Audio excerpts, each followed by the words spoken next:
Let's do this. Is the Rock. big man ready? Is the big man ready? Always. When am I not ready, man? When am I not ready? Let's rock. All right, let's rock with the show. Guys, today's going to be all things grading when it comes to the hobby. And this is one of the awesome things about having a sports card show that's daily. With things like this, when PSA announces that they're buying Goldin auction, same day, Blackstone Group with some celebrity influencers are buying CSG comics and coins. This is fun, man. We're really excited for today's episode. And as always, stay tuned because we're gonna layer on some plays at the end. But Cage, we had a few episodes. I can't remember when I talked about this. I believe for a long time that PSA, it made sense for PSA to go ahead and acquire an auction house, given their business model, given what a competitive advantage in the marketplace looked like. If I was the CEO of PSA, internally speaking, I would have wanted to make a move like this. But then there's other people involved, right? There's the hobby. Some people have brought up the concern is this a monopoly? Do they have too much control over what happens in the market? And guys, that's why we have Cage here today, because this guy's been in the hobby for 4 decades. He's seen it all. He's seen the rise and fall of grading companies. So today's episode, honestly, Cage is our guest today because I know the man is going to bring straight fire and educate you guys. So be sure to stay tuned to the very end. Let us know in the comments in the groups what you think of today's episode. Our engagement's through the roof. We get more and more comments on our YouTube channel, on our podcast. Thank you guys for leaving reviews on Apple and Spotify and in the groups. So without further ado, Cage, when you first heard the news of Goldin being bought out by PSA, what did you think? I thought another thing Andrew was right about. That was the first thing. But the second thing was this. And I'll phrase it as a question here, right? On purpose, right? Is it a monopoly? I'm going to say probably not, right? Disney was allowed to buy Fox as long as they divested themselves of some regional sports affiliates and whatnot. Is there a competitive advantage, over who and for what? The biggest question that I had, right, is not about, keeping them separate and the whole deal. It's just, I'm more concerned with the appearance of impropriety, right? The appearance of impropriety being the key, right? I think it's noteworthy that in the press release, in the news articles, the comments are, we're going to keep them at an arm's length and there'll be no preferential treatment given to Goldin auctions, right? Okay, now take that, put it in a box, put it aside for a second. No preferential treatment given by PSA or the PSA parent company, whatever it may be, to Goldin. Okay. Now, congratulations to Ken. Congratulations to Nat and his group. Congratulations to all the companies involved. Andrew has been saying consolidation in this space is going to happen, right? And it's amazing that 2 of them happen on the same day, basically, right? As far as one's just a buyout, one's more of a consolidation of 2 different arms of the, where you have the gold rush, you just took pans and pickaxes and put them together, and you're going to sell them in one shop now. You make it easier for somebody to go and mine that gold. I get it. It makes sense. You've been saying it makes sense for a while. Why is it that you needed to say right off the bat that it's going to be an arm's length, there'd be no favoritism? And here is my hypothetical, guys. All right. And I'm not saying there's any problem. I'm not saying monopoly. I don't think so. All right. But remember, appearance of impropriety doesn't mean there's something improper. It just means it gives the appearance of impropriety. Very key. I hope my first boss, when I first entered the workforce, he would always tell me perception is reality. All right. So here you go. Before today, my Uncle Larry finds a shoebox of old vintage cards in his garage. My Uncle Larry dies, and his kids find a cigar box of tobacco cards in his attic, etc., etc., etc. It is a tale as old as time. It happens every single month. There's a new find of tobacco cards. There's a new find of 33 Goudies with a Ruth that's in great shape. There's an autographed batch. There's a doctor in Florida who just, there are millions of these things. Raw cards, batches of raw cards, right? And before today, if someone said to me, what are you going to do with those cards? I would have said, you have your run-of-the-mill to whatever auction. You have free reign. You want to go to Heritage? Go to Heritage. Heritage will probably tell you that you're going to get more money if you grade the cards and give you your different grading options. You want to go to Memory Lane? Memory Lane will do the same thing. Tell you should probably grade the cards, blah, blah, blah, blah, blah. All right? You go to Goldin, right? Where do you think they're going to tell you to send the cards? Just a question. Just a question. Well, it's rhetorical. He's more than likely going to suggest PSA. And he's already spoke, even before he got purchased, he already spoke about how he's only going to sell SGC, BGS, and PSA cards in the beginning. He said that months ago. Correct. So that's 3, right? That's 3 grading companies, right?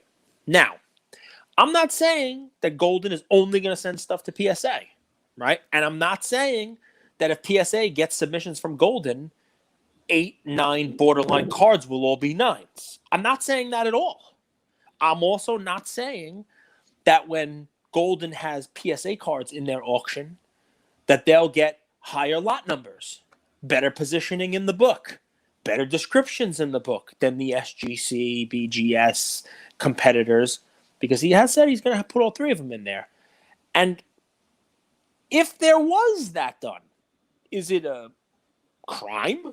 No. Is it a monopoly? No. Does it potentially give off the appearance of impropriety? Sure. Even if it's not intentional. If it turns out that in the next Goldin auction, the first 20 lots are all PSA cards, would it be fair for someone to question why that is? Even if it was just completely coincidental, right? And it just so happened that the best 20 cards, the most valuable 20 cards, the ones that wanted to get the most press, happened to be consigned only to be PSA cards. Very possible, maybe even likely. Who knows? But these guys better be ready for those questions, right? Better be ready for those questions. And if I were, one of the competitors, I don't know what I'd be thinking. I don't know. I don't know whether or not I would, if I were Heritage, if I would be so quick to send to PSA now. I don't know. Do I think so? So again, great place to pause. I have every reason to believe the statements that have been made by the acquiring company.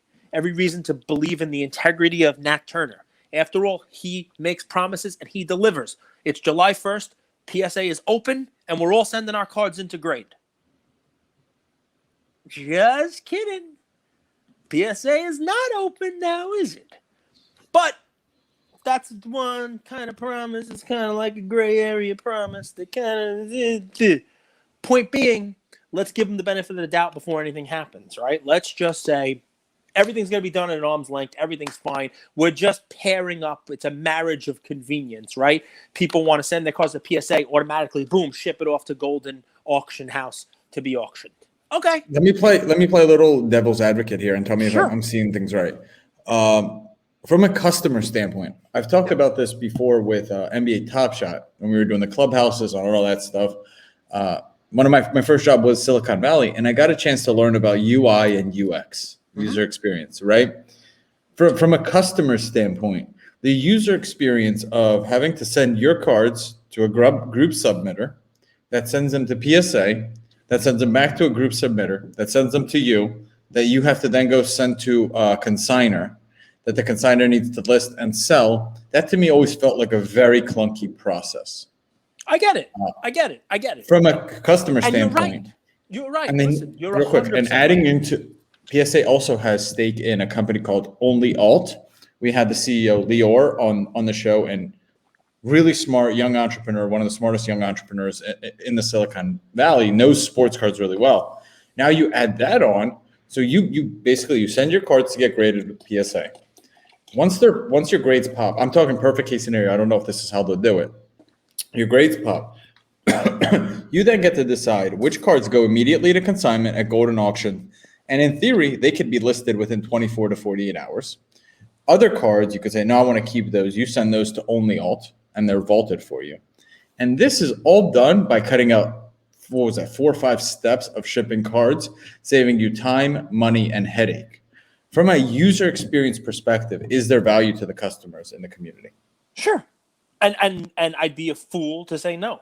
100%. From it cuts out a lot of baloney. It cuts out a lot of bumps in the road. It is a much smoother experience for the user right now. This is how we know Cage is a New Yorker. So in the Silicon Valley, they use this word called friction. Mm-hmm. Cage uses the word baloney. Baloney. Baloney. Well, I want to say something else. It starts with bull, but I use baloney because it's a G-rated show. So it cuts out a lot of garbage. But you know what happens when you cut out friction, right? You also cut out competition. And while in the short term, the product delivery for a customer is slightly better, when you cut out competition and you only have one game in town, that game becomes a monopoly. That game becomes somebody who can charge more. That game, and you know what? Maybe it's worth more for the friction. You know what I'd like you to do for me, if you can? Can you, while I'm talking, can you go on?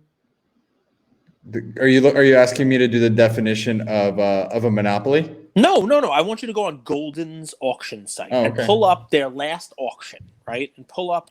FYI, a monopoly is this is how it's defined. I think it's very loose. A firm who is the sole seller of its product and where there are no close substitutes. An unregulated monopoly has power and can influence prices. The examples they gave are Microsoft and Windows, De Beers and Diamonds, and your local natural gas company. Source, this is ohiostate.edu. Just wanted to let you know I searched monopoly definition so that the community can be on base. Go to goldenauctions.com. Yeah, I mean, just if you want for the YouTube experience, you know what I mean? Go to goldenauctions.com, right? And I would ask you as you're typing Goldin Auctions, right? Yeah. What's the role of an auctioneer? Who do they have a fiduciary or any other type of duty to? I don't think they have a fiduciary duty to either the seller or the buyer, but I think they more than likely in an industry like this where they're all fighting over really prized possessions, right? When there's one of ones, their fiduciary responsibility really is to the buyer, to the seller. I apologize, to the seller, the person who owns the card. And so duties there, 100%. And how about this? What are their roles? Like, what do? They obtain the cards to be sold, right? Whether it's coming from PSA to obtain it that way, they get it from consigners. And then once they have a card in, what do they do for that seller? Like, why is a seller of a card going to give Goldin the ability to charge a buyer's premium for their card? Well, this is where it gets a little hazy for me because pumping and storytelling, or I guess promoting and storytelling are so similar, they have a lot of similarities, kind of a Venn diagram, but their fiduciary responsibility isn't to pump up the price of a card, but it definitely is to get eyeballs and attention on the card through storytelling about that asset. Good. Right. So they make a brochure, right? And in the brochure. Yeah, in 1963, yes. And that brochure has now become an online auction, and they provide a detail, some full page. Each lot has a description, right? Yep. And as an auctioneer who's supposed to be independent, an independent third party who's auctioning off something to a buyer, all right? Especially in an online world where, sure, there's scanned photos and there's all this fun stuff. It's the auction house's duty to basically describe the card for the person who's potentially buying it and make sure it's described well. And those descriptions usually have something like this. The 52 tops mantle has alignment and detail with great registration and commendable integrity. Its white borders display just the right shade of white that typifies the top's issue's most attractive, fleeting, toned state. The corners show mere scintillas of touching, consistent with the grade. This is one of the better examples for this grade. Maybe a statement that says, like, this one does not show the normal centering that a card that got a 7 by PSA would have. our review of this one shows, normal wear for the grade, but the centering is a little bit to be desired. Or what about ones would say it's one of the finer examples in this grade? Is Goldin now going to be fairly and accurately representing PSA cards? Are they going to be calling out PSA on cards that don't deserve the grade that the card is sitting in to be an accurate representation of that card to a potential buyer? Are they going to say the card looks better than the 7 and really should have gotten an 8? Are they going to call out PSA? And even further, are they going to be taking shots at BGS? Is it a shot at BGS to say this card was undergraded? And had you sent it to PSA, it would have been better. Is it a quote? Are they going to put PSA 10 question mark in the description? Is it a candidate to crack? So here's the fun. The news is a couple hours old, right? And I'm trying to look for things that are wrong, right? So this is not me saying, wow, my initial reaction was all of these problems, right? This is the best I can come up with, right? For the most part, I get the move. I get what's behind it. I understand what they're doing. I get the positives. And I also get the fact that it for the most part, is most likely a good thing for the hobby and for hobby participants. It's great. It's streamlining. It marries two giants in the space that are both in different worlds that can combine and do some great things together. When that happens, though, you lose a little something. Right? You do. You lose the independent review and the unbiased opinions. Maybe if you believe the published, the reports, the PR, the statements that are coming out, nothing's going to change. Nothing's going to change. We're still going to be unbiased. It's going to be an arm's length deal. Goldin's going to be run the way Goldin was run. PSA is not going to have any unfair advantage or give any unfair advantage to anybody. When Goldin sends them cards, they're going to be graded the same way as if Heritage sent them cards or you sent them cards or whatever the story is. And you have to take that on faith.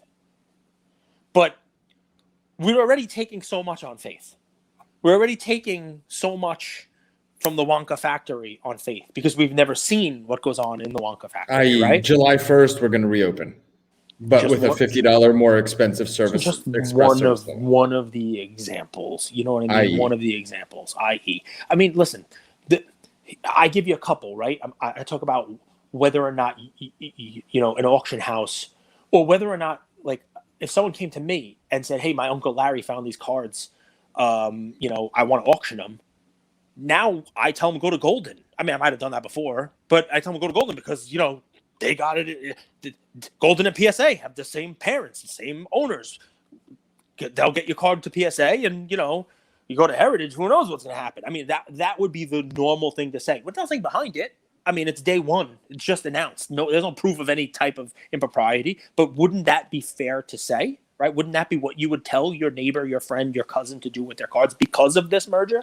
And is that really fair to the competitors? Is that really fair to the other people, right? Go a step further, right? I mean, no one's saying this is going to happen, right? But it's the same owners, right? It's the same crew, right? So, am I saying that Goldin auction cards, like they get a last minute submission in, and they want to put it in next month's premier auction, that their cards might be moved to the front of the line ahead of any other auction house or any other subber just to get them done because it's the same company? I don't know, and I'll never know, right? But these are the kind of things that a reasonable observer in the hobby, in the market, will question.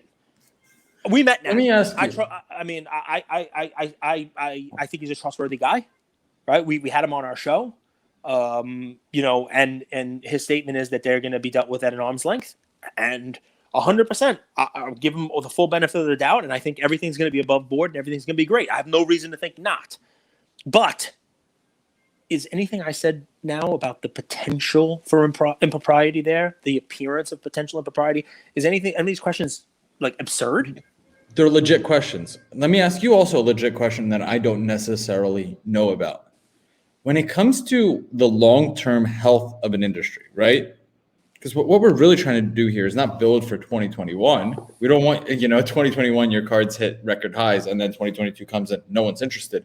We're trying to build an industry that lasts. right? Yep. And I think a lot of us, in the audience, we don't really even know what that means. How do you? What does that infrastructure look like? So if we're able to ask the question, and I again don't have the answers, what does a building for the future look like? And does Goldin pairing with PSA help for a brighter future? Let's assume that impropriety doesn't happen. Does that strengthen the hobby, or does that not? Does that give you more confidence in the future? Less? It depends, Does that help right? the consumers long term? Does that not? Look, it depends. I think it helps them definitely short term. Anybody who says it doesn't help right now it's silly, right? Because it is a marriage of convenience. There it is marrying two, like I said, two hobby giants. Two that huge will allow needs: grading, selling. Yeah, and it cuts down the period as well of time it takes to do those things. And it cuts out a lot of mailing, logistics in between, and the whole deal. If that's the way you want to go, if you don't want to do it, it's the same process as it always was. 100%. I get it. I think it's great. I think it makes total sense. And PSA's had sort of deals like this before, right? I mean, like StockX is advertised on their boxes. You get a box of slabs back. Mm-hmm. Cage, come back to me. I'm back. So StockX, you got your slabs back, send them to StockX, So, there's already been sort of these kind of things. This is, I think, going to be, that to the nth degree. Is it good? I don't know, dude, because I got to tell you, I think, what makes things better is competition. I really do believe that. I do believe that, you raise your game when you're forced to raise your game. And I think, look at what PSA has done already this year. And listen, guys, I love PSA. I do. I know this. Our show is sponsored by HGA, right? There are cards that I will send to PSA. I mean, 100%, right? I can't wait for them to open. The hobby is better when PSA is humming, right? Mm-hmm. It just is. I mean, it's they are a giant. They are it is a fantastic business. It's a fantastic company. The new owners are great. Nat is awesome. I reached out to him and congratulated him and the whole deal. But that said, right? We already have PSA doing things like shutting down, having millions of cards backlogged, holding people's cards for a year, right? Upcharging without any real guidance as to when they're going to upcharge. Like I've been upcharged for cards that were worth significantly less than cards I wasn't upcharged for. Like, so they already operate with some, I don't want to use the word secrecy, but behind closed doors. Now they're private. They don't even have quarterly reports. They don't have to earnings. They don't have to do any of those things. They don't have to publicly, put their laundry out there. That's one. So, but what keeps them honest, what keeps them having to change it, and you might even argue what made them make this move, is that there is Beckett and CGC and HGA and 14 other folks who want to be the fifth grader, sixth grader, seventh grader, Raw Card Review, whoever else is out there, Star Stock, who's doing, their own version of grading of raw cards, all of these things. That's why people adapt. So I guess what my concern is that if this becomes basically such a hobby behemoth that you'd be silly to choose anyone else, then you lose competitors. You lose the other folks in the hobby, right? You lose the people who would compete with the Goldin PSA machine. Because if everybody says, why would I send it somewhere else? Obviously, this is the way to do it. I'm going to send it there. That's great for them. It's a good business model. I understand why they would do it. But if now they're getting 80 or 90% of the stuff, the other guys won't be there. And then you do have what you just described, the monopoly. And then, they can charge whatever they want. They can do whatever they want. So I'm not saying it's going to happen, guys. I mean, Beckett's been around since I was a kid. Go ahead. What if you see something like Heritage Auction acquire BGS, a merger between those two? Now is that real competition? That's what usually happens. But that's what usually happens. Or is that more of an oligopoly, where it's a few big players? There's only a couple of markets. But look, there's Coke and there's Pepsi and there's smaller ones, right? There's basically Disney and Universal and there's some smaller ones, right? There's AMD and Intel, right?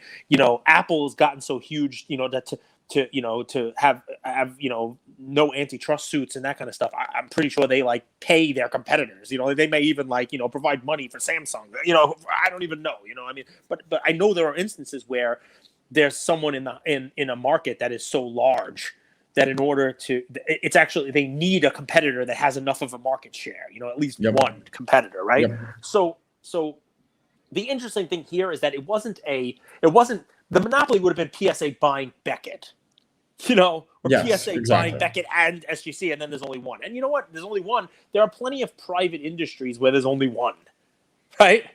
And that's fine too. I get it. There's only one person making XYZ. It's fine.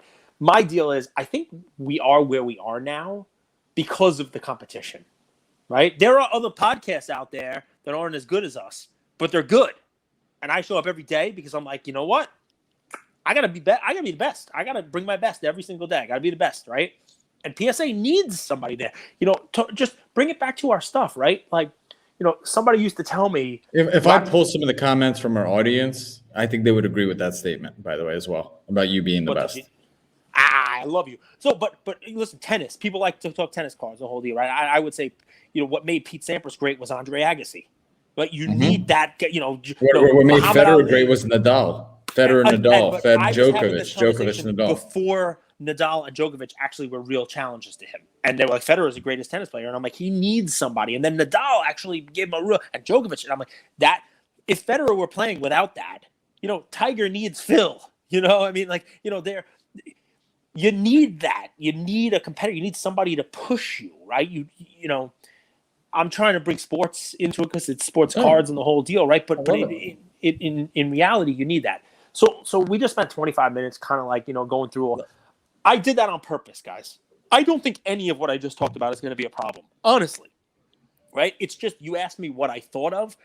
It's where I think a reasonable mind should go.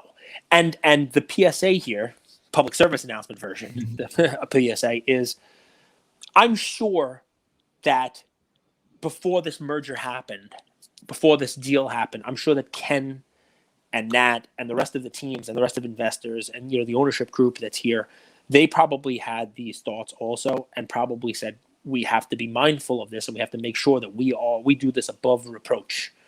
I've always worked in life with people there's a little nepotism involved, right? Someone whose dad owned the business, a law firm where it's like the partner name and then all of a sudden the son is there. And they work out in two ways. One, the son who just coasts and lives off of the name and doesn't really earn it. And everybody kind of snickers and sneers behind their back and says, this is an idiot who basically, won the lottery and, was going to be the boss one day because of his name.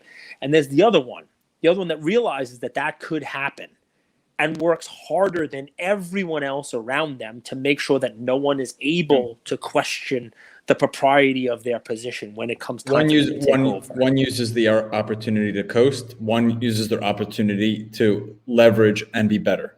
So it could go one of two ways. My betting is that Goldin and Nat and PSA and Goldin Auctions will be the latter.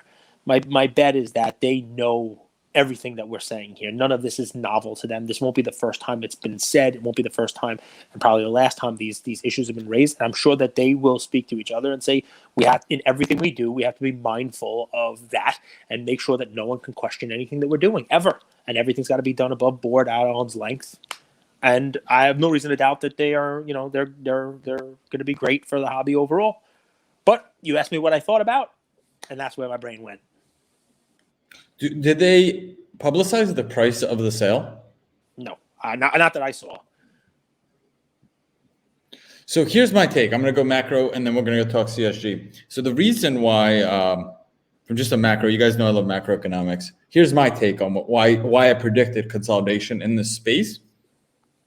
So private equity is a pool of money that's raised by the principals at that company. And they say to the investors that bring the money, we're going to get you some sort of return. So whether that's in stocks and bonds and crypto and companies, really people don't care where the returns come from. And the private equity's job is to go get that return, right? And the reason I believe that there was going to be consolidation is because when we saw NFTs, stocks, cards, and all of these other assets go through the roof, in my opinion, they became overpriced relative to some companies like in the grading space that have significant cash flow and are significantly profitable. So what I believe and why I believe we're going to see something like this is, why would I go and buy a Michael Jordan PSA 10 that's just gone up 20x or 10x in the last year, when I could go and buy the company and get a better return because I have the cash flow?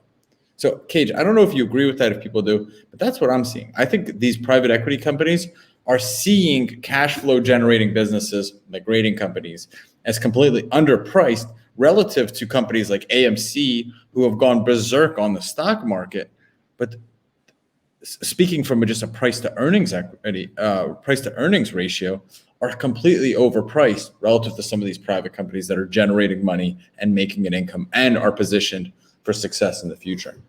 So with that, you want to touch a little bit on CSG? I mean, it's pretty straightforward. So I'll read you an article here. In a major signal of strength of the collectibles market across the board right now, comic book grading service CGC's parent company, Certified Collectibles Group, is set to be acquired by investment group led by Blackstone Tactical Opportunities, including Jay-Z's Rock Nation. So without further ado, anything here? No, I mean, that's what do just you the make? buy. I mean, that already happened to Goldin. It was its Chernin Group, and that's who is being bought now, or whatever it may be, right? So this is step one, right? No, I think your take on it is right. I mean, most public companies, their valuations are out there, they're scrutinized, they've been through the ringer. But some of these more private companies, they don't go through that whole valuation step, and just like their public competitors, they're the value of these companies hasn't really been addressed in a while. They're all worth more. So it's smart for private equity to look at these more private companies, for purchases. I mean, look, Topps was valued at what, like $1.2 billion, something like that. And a private equity group, what was it? Michael Eisner's group took them public via that SPAC, right? So, I'll ask you. I have my answer, but I'll ask you. Do you think this is the last deal we see in the space? No, not even close. No, because when you see AMC and GME go berserk on the stock market, it's just one example, but it's just an example. When you see those companies go 5, 6, 7x in a series of weeks or months, you look at these private businesses and you're like, wait a second, this company is now worth 6x what it used to be just a few months ago. This company's a good business, it's generating cash flow. And if we're a private equity company, we could come in and buy them out. We could pay the owner good money so he's happy to sell, and we could soak profit, squeeze profit out of this private company. So no, I think we're going to see a significant amount more of these. Silence. I will get into my play. I think you're right. I mean, I think you're. I'm thinking. I mean, I don't know. I don't know if we're going to see anything as big. I mean, these are two titans, right? I mean, there's probably going to be other consolidation, but like, what other deal could potentially, come close to, what has become? I'm curious. I'm curious Goldin's role moving forward. Well, I'm pretty sure he rolled all his equity up into the parent, and I think he has a multi-year contract to continue to run Goldin Auctions and be the face of Goldin Auctions. But now is he on salary? I don't know. I mean, listen, guys like Goldin don't know how to operate on salary, do they? I mean, they're commissioned, they're hunters. They go out and get their food. What I think is he probably gets a smaller part of the bigger combined company instead of a bigger piece of just his smaller portion of it. I think that's probably, without giving you numbers, I think he was getting all of Goldin, and then Chernin got a piece of it. So he was getting, that smaller company. He had a bigger share of the smaller company. That company is now being rolled into a bigger conglomerate of the two, and he's going to get a smaller share of that larger company. I think that's probably the deal that's been struck. And guys, Ken Goldin is a scrapper at heart. He started this business, he picked himself up by his bootstraps, most literally, right? Like, this guy has been just working at this company for however many years. And then you have someone else like Nat Turner, who's come through the Ivy League way, went to Wharton, white collar guy. I'm curious how, if there's ever a disagreement, we don't see eye to eye. Those are two very different personalities, different upbringings, different experiences in their lives. I'm curious how that plays out. All right, it makes sense. It does make sense, right? Yeah. Cage, what if I told you that, we're seeing YAMP again? Thanks for that, Elon Musk NFT. But we're seeing people move into sports cards. I'm using that like this of celebrities, right? Yep. What if I told you as a guy who's a celebrity that I think I would put him in the top 10 most famous people in the world? Okay. He's a rapper. He was a rapper. He's an actor. He's a director. He starred in TV shows that you people know. He was the biggest actor in the world. And I could tell you his card is $1, $2, $3 and a very iconic card. Would you think that's a kind of a cool play and worth looking at least? Yeah, 100%. Do you know who I'm talking about? Nope. This guy grew up where I grew up. No. Who? West Philadelphia, born and raised. Who are we talking about? West Philadelphia, born and raised. On the playground is when I spent most of my days. Are we talking about Will Smith? Chilling out, maxing, all cool. Is it the Hoops basketball card of Will Smith? Cool one? So it's a card that's printed probably nearly as much as the Ken Griffey card. So wow. Yes, there's a ton of them on eBay, but it's a card that, like, if you look at the last auctions, 1 bid, 2 bid, they're selling for $1, $2, $3, $4. I don't know which of these bids are more legit than others. You know, sometimes an auction ends early, but you're able to get his cards here for $5, $7, $8, $1. This is an old card, but it's him in his pose with the basketball. Iconic. Jammin' with Will Smith is what the card's called. Jammin' with Will Smith, 1991 NBA Hoops card. It's a card that you can get less than $10. I'll put it that way. Some of these you could probably get for $5. But here's the kicker. We're all going to National. National's going to be buzzing. Now, I'm not sure if these are going to be in the dollar box, but I imagine you're going to see some of these there. And you're going to be able to pick these up for $1, $2, $3 and not have to pay shipping or taxes. So I think cards like this are worth going into National and looking for in those dollar bins. And that's my play. Whether you go on eBay and grab it and you have to pay shipping and taxes, whatever, or you wait till National and you're like, okay, I'm going to go in. I'm going to spend $20 on these cards. I'm going to see if any are in the dollar bins. Or maybe you ask a dealer if he has any. You go in with a list of kind of penny stocks that you're willing to buy. I think this is a great one to look at. It's the Jammin' by Will Smith. It's Jammin' with Will Smith, number 325, 1991 NBA Hoops card. Pretty cool card. And I think it's not going to take much to get this card to move again. I think Will Smith is someone who's in culture. He's been a little bit out of sight, out of mind when it comes to making movies recently. But I think it would take one move from him to get right back into culture. And I wouldn't be surprised if he came out with an NFT, talked about collectibles, all that stuff. He's that guy. I like this play a lot. Like it. I love it. Will Smith, man. I mean, you know, when you talk about people, people who are buying, Jay-Z cards for thousands of dollars. You're supposed to give me pushback, Gage. You're not supposed to say like it and love it. Well, pushback, I'm like 80% sure I gave this card as a play once already. Did you? And so you want to push back. I think I might have given it as like, and if I didn't, I definitely was looking at it. So that's why I say 80%. I'm not 100% sure I gave it as a play. I definitely was looking at it. I know the hoops cards. What I said right about the hoops card. I think it was like like stay in school type of program. The back of the card talks about that, and there's a whole bunch of different versions. It was like part of that set. And you're right, it is mass produced, but it's cool because people are always looking for like the rookie cards of people who are culturally relevant. And this is definitely, in the running for Will Smith. I don't know if he has any, Fresh Prince cards, besides this maybe. I mean, I remember researching this. So it's definitely a cool idea. For the investment on this, no downside. No downside. So I don't want to push back too much because I think it's a very smart play. And even if I gave it as a play, it probably costs less now than when I was going to give it as a play. So it's even better of a play now. Yeah, because people are not really just looking at whatever the next big thing is now, and just not yet. So my play is also dollar bin type of stuff, but it's one of those fun ones, right? When you're a baseball prospector or you're in.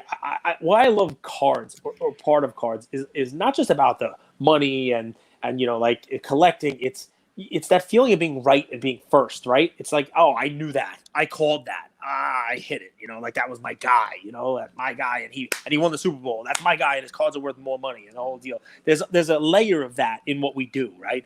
So, in 2019, I watched this young pitcher who he was 20 years old at the time. He might have just turned 21. He was born in 1998, so 2019. He was at most 21 years old. I think he was 20. And I watched him. He was pitching for Texas, and he came up against the Yankees in like a tight spot late in the game. He wasn't closing for Texas, but he came up against like the heart of the order, and he faced, I think it was like, Judge, Stanton, Glaber. And it was a one-run game, and I'm like, all right, well, we'll do all right. One of these guys put one over the fence. We'll get a hit. We'll do the whole deal. The guy came in and struck out all three of them, and he was throwing over 100 miles an hour, like every pitch. It was amazing. I remember calling my friend Al, and I said, this kid, he's going to be huge. His name is Emmanuel Clase. I've mentioned him to you before. We've definitely talked about it, but I don't know if I've ever given it as a pick. And he was in last year's Topps rookie class, right? So the 2020 Topps card, he's got a base card in there. That's his, first Topps, the rookie with the RC. He was moved to Cleveland, right? And he didn't play last year, right? And you still haven't heard of him. Literally, you have not heard of this guy, right? Even though he has the potential to make the All-Star team this year, right? Why you haven't heard of him is Terry Francona is a great manager, but he's a weird manager. He doesn't have a specified closer, right? So he just goes by gut, which I like because I'm an old school, baseball guy. I'm not all. So you're saying he's not an analytics guy? But he does use analytics, but he doesn't just live and die by analytics. He's still, there's some gut involved, right? He doesn't pull Davy Garcia after the first inning just because somebody upstairs told him to. Exactly. So, you got a bunch of guys in that bullpen that are holding it down, and one of them throws a wicked curve, and one of them, Clase, throws the ball fast. 43% of his pitches. There are some guys out there who throw the ball 100 miles an hour, right? Some guys. And you're like, whoa, he just hit 101. Almost half of this guy's pitches are over 100. He throws like 43% of his pitches 100 or more. It's disgusting. I don't know how he does it. He throws a 100-mile-an-hour cutter, right? It's amazing. He made the Yankees look silly, and I remember saying to myself, this is a guy, when he has a rookie, I'm going to buy it. But here's the fun. I didn't buy him. I bought boxes, and I have these cards, and I didn't go and stock up on them. And you know what? No one has, because the baseball stuff, it basically died. And no one was grading Emmanuel Clase, and no one was buying his cards. No one heard of him, and you still haven't heard of him because he's in Cleveland. But he's got, I think, 11 saves this year. He had like a 16 or 18 inning scoreless streak. He's pitched like 30-something innings, and he hasn't given up a home run. Only like 13 walks. He strikes people out. It's difficult because he's never going to be worth what Juan Soto is worth. He's never going to be worth what Acuna is worth. He's not hitting home runs, but he's also not giving up any home runs. Pitchers are tough. It's tough to invest in pitchers. But this is a guy who is electric. And he's the kind of guy that, if people start paying attention, he's got that wow to him. You know what I mean? Like, he throws it hard. I mean, it's really hard to explain. You got to pull up a video of this guy, Clase. It's Clase, Emmanuel Clase. And, the cards, you can buy his Star Stock A base cards for like 18 cents. I'm telling you, you buy bulk of these cards. You want to buy the Star Stock B. I think people try to sell them for a dime and can't get it. And I'm not buying these. I'm not going to go on there right now and buy all 85 or however many are available on Star Stock because I want you guys to get this. This is like legit bargain play. Yesterday I gave one of those like omnibus type plays of like stick with the blue chips and don't worry about it. This is more like a potential home run here. And if he becomes what I think he can be, I mean, this guy could definitely be a lockdown closer for a long time. And who knows if he's going to start? I don't know. But he's young. He's born in 98, right? So he's young. He's got a flamethrower arm. He's exciting. He throws a lot of strikeouts, and he throws the ball literally 100 miles an hour, like almost every other pitch. So just one to look at, for last year's Topps. You want to buy the foil board, the gold, one of the crazy variations, or just stock the heck up on Star Stock. And then if this guy makes the All-Star team, people are like, who the heck is this? And maybe he strikes out somebody in the All-Star game or, starts playing meaningful games soon. You paid a dime for the cards and maybe they go to 50 cents. And that's a good way to make 5X. It doesn't sound like a lot, right? But that's 5 times your cash. So, go ahead. 2 more topics. Please. You hit the lottery yesterday. You want to talk about this? So Twitter posted something yesterday that they were releasing 140 NFTs. Fun little thing about those NFTs, if you guys don't know. The creator of an NFT could also tie in royalty, meaning if those NFTs were sold on the secondary market, there'd be a 5% kickback, 10% kickback to the creator. Twitter went ahead and made that 0. So they gave away 140 NFTs to lucky fans in their audience. They're And besties. They're best friends. They're new besties. they're besties. And I've known Cage. I haven't known him for a long time, but I've known him for a year, and we talk every single day. There haven't been a lot of days where we haven't talked, and there have been some days we talk 3-4 times. And I've learned a lot from this man. And I see how his kids talk about him, his family. There's nobody I'd rather. I would be more excited about getting this lottery than you. And funny thing is, brother, you hit it, man. So congrats. You want to talk at all about that with our community? Sure. So if you haven't seen, I posted about it yesterday while it was going on Instagram. And if you were able to get one, if you were one of the lucky 140s because of my post, you have to tell me because I would feel so awesome.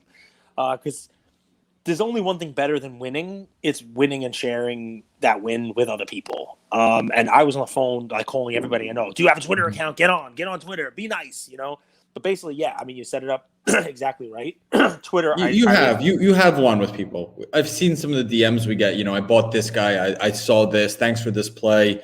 So people have benefit quite a bit from what you've offered them this year. So in a way, you have one with people. I just wanted to say that. Sorry, Cage. Go ahead. No, so they decided they were going to make NFTs. Now, there's been one Twitter NFT. I think Jack Dorsey is the guy's name. He made an NFT of his first tweet, and so it's like millions of dollars, right? The first tweet ever is over millions of dollars. So Twitter went out, I guess, unannounced. They changed their page to saying we do NFTs, and they put a quote about how something about NFTs, and they the day before they put up a little like hint, which was like a nose. Something else and a tree, and it was like an N and a word. It was an N, an F, and a T. So like they were hinting about doing something like this, but basically they decided that they were going to drop for free 140 Twitter minted NFTs. They call them like the 140 collection. It's 7 different things, 20 of each. I guess, to legitimate, this is the legitimacy of NFTs, or it's Twitter realizing that so many people are on Twitter talking about NFTs. It's become like the place to talk, and Bored Apes and whatever else, Top Shot, NFT is, it's all over Twitter. So they use 7 relevant things to Twitter. It was, a little computer that showed Jack's first tweet. A different bird. It was a pumping up muscle from 140 to 280, signifying when Twitter went from 140 characters to 280 characters. A furry blue bird of the Twitter, bird, it was like fuzzy and blue. Vitamin T, like take your Twitter, like as your medicine. The one that I got was called Jiggle. It's JGGL. It's for a time Twitter had like this green mold, like Jello mold logo. Like Google changes their logo, so this was like an ode to that. It's like Twitter TWTTR in Jello, like green Jello mold. That's what they sent me. It's just a GIF of the stuff, like most of them are.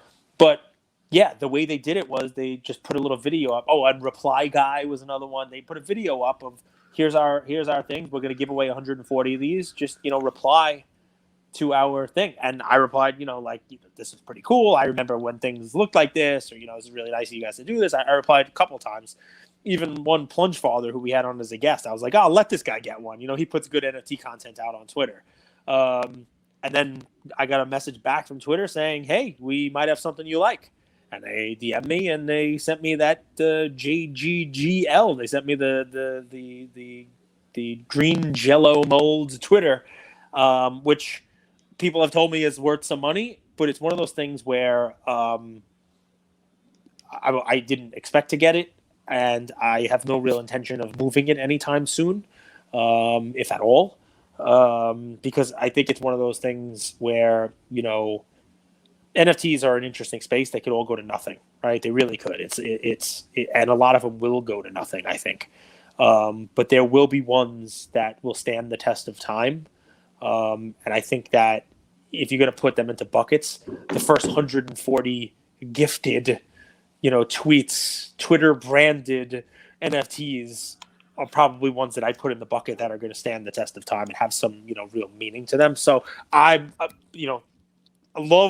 you, Twitter. I gave away a ton of, Top Shot moments last night to people on Twitter just as like a thank you, like just to kind of pay it forward a little bit and stuff like that. So yeah, it was definitely a good day. And more importantly, I don't know if I'm gonna see a second topic, but my day yesterday, we had a great episode. If you didn't listen to yesterday's episode, Andrew really brought it in yesterday's episode. It was a really good episode. We had a good flow going, a lot of good, talk.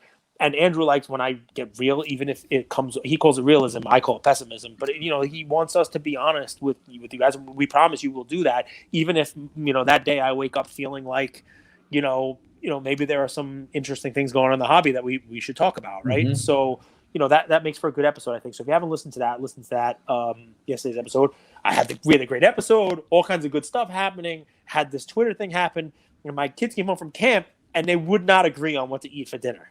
Like one wanted Japanese food, the other one wanted like Friendlies or Fridays. I forget which one it was, and like they couldn't agree. And I'm like, I'm just ordering. I'm gonna make the decision. Done. I went on Uber Eats, and you know what was there for the first time ever? Chick-fil-A. Boom! What a day! Like if I could repeat a day, maybe that's it. Maybe that's a day. It's in there. It's one of the top 5. It's one of the top 5 repeatable days. It was a good day. Here's the kicker. When Cage would order catering from Chick-fil-A, they could only provide chips. Now they got the waffle fries. That's right. That's right. Catering they didn't give me. I got waffle fries yesterday. Waffle fries are a good time. Sorry, Luca Nation Fit fam. Monday's weigh in with 4th of July weekend and Chick-fil-A and all the barbecuing I'm going to be doing. Maybe a little imbibing. It's not going to be good on Monday. I'll tell you that much. Might have to skip that. I haven't had a cheat meal in 53 days. 53 days it's been. Wow. The 75 hard. I feel better than I ever have, Cage. I've had enough cheat days for both of us, so we're all good. I got you covered. Good. Cage, last question. Yeah, go. Does the new rule where college athletes can now market themselves, monetize, does this, for college cards, does this increase their value, decrease their value, or unchanged? And curious, this is a question for you guys in Luca Nation too. How does the new change in NCAA rules, I think there's like the NIL, meaning that college athletes can now monetize their brand, make money off their likeness. What impact will this have on college cards? Honestly, I think very little on cards. I think people still want a rookie card. People still want a card for somebody who, is a rookie card. You know what I mean? And memorabilia?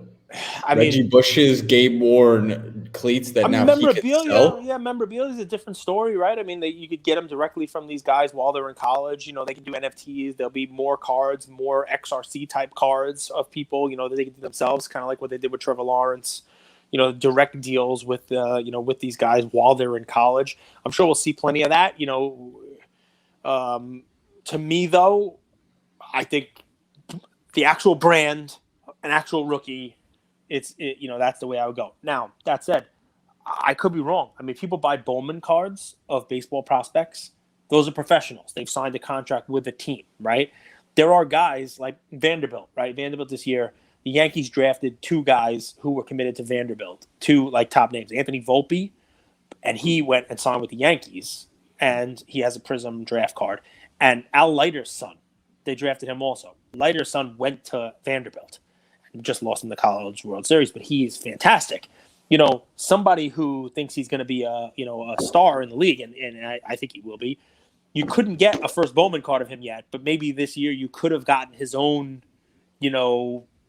Prism branded, Panini branded, Topps branded, whoever does it, maybe Leaf, card of of the Vanderbilt, young Mr. Leiter, and maybe he gets drafted high in the upcoming draft this year. And people already have his card.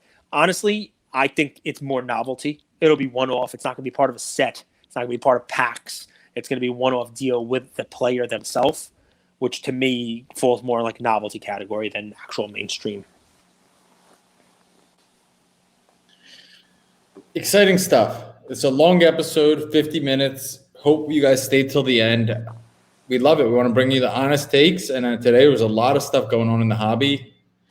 Luca Nation, thank you guys so much. We'll be back tomorrow. Appreciate all of your support. Thank you for commenting on our big YouTube congrats videos. To these guys. Everybody who got mergers and bought out and all that stuff today. Congratulations to all you guys. It's great stuff.